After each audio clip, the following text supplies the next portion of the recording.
We went overseas this week and you can feel it. Different crowd, different energy, in a main event that felt like it had real heat behind it. Because Gunther versus AJ Styles wasn't just a match on Raw. AJ is coming at Gunther like he had enough of the disrespect since Cena retired. And Gunther is moving like a guy who thinks he's untouchable right now, obviously, rightfully so. And here's the thing, the Royal Rumble is right around the corner, but Raw is still acting like it has all the time in the world. But it doesn't. So let's talk about it. Welcome back to the Tea Drop Strong Brew, No Soft Behavior. I am Arrow. We're keeping the pace up today. Big segments, big story threads, and one ending that's going to have people arguing. And some viral moments on Raw that we can also look at. But let's start with the review. So we're live overseas, and that usually means one of two things. Either the show feels special, or it feels like WWE setting the table for next week. This week, a little bit of both. We got major pieces moving, but the Rumble urgency still feels quiet, which is not necessarily a bad thing. I love being kept in the dark when it comes to Rumble season. I don't like that predictability. I actually appreciate how it's being developed, but I think they're going too hard. But anyway, let's continue. We start with Rhea Ripley and Io Sky celebrating that title win from last week, as they are your new tag team champions, and they're doing the well fight anybody champ energy. But then Liv Morgan and Roxanne Perez walking like, yeah, that's cute. I want my belt back. Then Bayley and Lyra Valkyria jump in because Bayley wants a shot too. And we pause so the crowd can sing to her because that's basically Bayley's national anthem at this point when she goes overseas. And just when you're thinking, okay, that's enough people, the Kabuki Warriors show up and it turns into full-on brawl. But let's take a moment to see the fact that they creeped into this not normal like any wrestler. This felt like a horror movie type of thing that they just grabbed their feet to just begin this brawl. Very creepy of the Kabuki Warriors, but interesting so. Still loved it. The important part of this segment, though, even though they did that, the champs clean house. So WWE is basically telling you, yeah, there's a line forming, but the champs aren't scared of any of it. So, a good segment. Loved it, but we move on. We get a segment with AJ Styles. We get AJ Styles locked in. No jokes, no nostalgia, none of that good to be here stuff. He looks like a man who came overseas for one reason and one reason only: Gunther. But we move on to the next match because that match is the main event. But we've moved to the continuation of Monday Night Raw. Javon Evans, our newest signee for Monday Night Raw from NXT, goes against Bravo Americano, lesser version of Grande Americano, I guess, at this point. And Javon came out moving like he's trying to introduce himself to the main roster audience fast. And fast he did because he impressed a lot of people. Javon Evans is the future of the division, the men's division, at least in the mid-card title, if they use him properly. He was very impressive during this match, but for us, it's one thing. We will see what the higher-ups do in the weeks to come. Hopefully they don't misuse him because it will be a sad waste of talent. Now, anyway, Bravo slaps him. Javon fires right back. We get some quick action.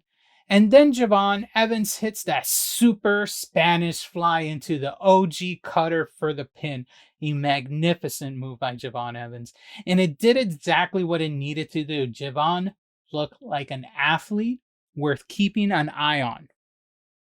Only thing I'm asking, just for my personal sanity, can we just slow it down a little bit? just a little bit. Post match, the Americanos try to jump him after the win, but Javon bails over the announcer's table, and that escape actually made him feel smart, not cowardly.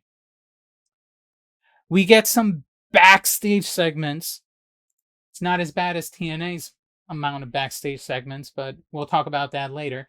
Backstage, Adam Pearce tells Paul Heyman to basically tell Braun Breaker, if you're here to do damage, go home. Heyman acts a little annoyed about this because, of course, he does. He's Paul Heyman. But you can feel right then and there's a storm cloud forming around Breaker. And if you know what happened this week, you know what I'm talking about. But if you don't, I will show you because it's probably the best highlight of this week. We move on to CM Punk. CM Punk comes out and talks like a champion who's settling in, as he always does when he's champ. He's feeling good. He's talking about holding that title for a long time. And he's basically saying, line up the challengers. Then Finn Balor interrupts and says, forget waiting for the Rumble. Forget the chamber. I want my shot. Punk actually likes the idea, and rightfully so. Balor is a good competitor. They just misuse him. Punk says he's a Balor fan and he offers him to do it tonight. But Balor says, nah. Next week in Belfast. So this coming Raw tomorrow will be in Belfast. And Punk hits the perfect line to end this segment. Apologies to Belfast in advance for what he's going to do to Balor. That's a clean setup by Punk. Simple, personal, no clutter. Now we get a big 3-team women's tag team match. Lyra Bailey versus the Kabuki Warriors versus Liv Morgan. And the winners get a title shot at Saturday night's main event, which is this coming Saturday. There's a lot happening. Bodies flying, roll-ups, near falls, chaos everywhere. And it's one of those matches where you're not even trying to track every detail. You're just waiting to see who gets the finish. And they made the right call. Liv Morgan hits the Oblivion and pins Kyrie. Liv and Roxanne feels like the logical pairing to push in this title picture right now. But Bailey and Lyra, they're in the weird zone right now, where they're featured but not moving forward. And that's when you start getting nervous for people because Raw will keep you busy right up until it doesn't.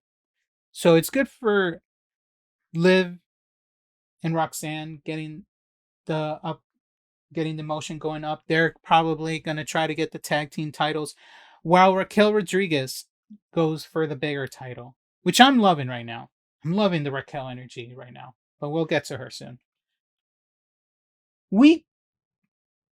Before we do that, we are going to have an image I don't have. We get Becky recapping the Maxine situation rematch next week in Belfast. Maxine's obviously talking confidently, saying she's making Becky tap again. She didn't the last match, that's why she lost the belt, but whatever. Then we move on to Raquel Rodriguez. Raquel Rodriguez comes out for a sit down with Michael Cole and basically says, I'm not sorry. I mean it.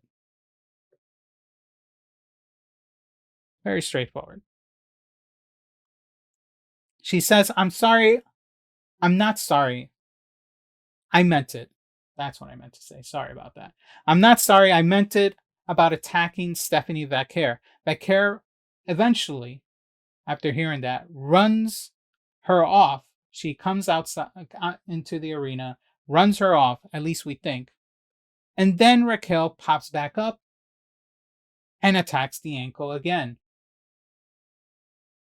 So yeah, they're making it crystal clear what the target is. Obviously the ankle, but I am loving this version of Raquel Rodriguez. She's obviously been a heel for a long time, but it's great to see her being this big, powerful baddie and using Stephanie McCare. I don't know if her injury is legit.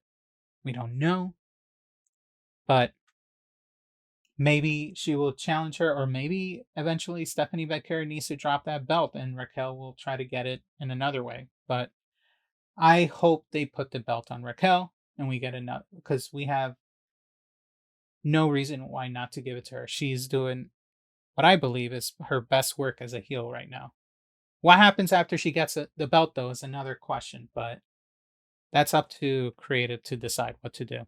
We move on to the next match. Penta and Dragon Lee versus Division. The match itself is fine, but the moment that matters is Braun Breaker showing up and spearing Lee for the DQ. But before we get there, I wanted, as I talked last week, since Logan Paul became a full-timer, we are doing a Logan Paul watch for this whole year. Last week he was on Raw as a full-timer, but he didn't participate in a match. This week, same thing, but he did show up, so kudos to him. 2 weeks in a row in the month of January. Congratulations to Logan Paul. He is a full-timer. He is quote-unquote a full-timer. Not every wrestler can get an opportunity to wrestle on Raw, but he is fulfilling his part-timer duty, so good for him. Anyway, that spear, though, looked violent, like real violent. Wait, hold on. That's not the spear. That's not the spear. Where's the spear? Hang on. I will show you that spear. I will also mute the audio just in case WWE wants to be funny today. But here we go. Let's look at this from another angle, because kudos to whoever was following him with the drone. But look at this beautiful spear. Out of nowhere, Dragon Lee didn't even see it coming. Or at least he pretended to see that it wasn't coming. But that is a violent ass spear. He ripped the living crap out of him. So this spear right then and there led to the DDQ. That spear looked violent. Like I said, like real violent. But anyway. Then Pierce comes out to yell at Bronson Reed and everyone else. Braun Breaker, Bronson Reed, the whole Vision. He starts getting mad, but then Bronson Reed starts wrecking people as well. Pierce turns to Braun Breaker to get his attention, and like I said, Braun Breaker goes for another spear, the previous spear that I showed here. But then Pierce grabs, and here's the key thing, because it's going to become a storyline. What originally they try to make you think is that then Breaker grabs Pierce.